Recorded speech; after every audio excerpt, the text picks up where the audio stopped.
Angawa malangama Puraklava de napao Unchin krikaya chiwi pomduda Kanchin lode Mikupduda shurode Hachin kare Ashida tamushida wakashida punchishima Amlava punchida Biriva mangala Udondom na hakna Anbiri ay hakta Akina kaido mong tamna lakna Kino wajini punchina mashigida matakangada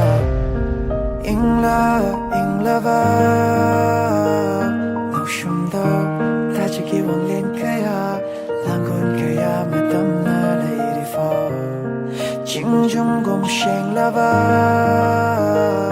Nataudo Chakinumi kupshida Oyoni eidi kohoni punshi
Jingjung gom sheng lava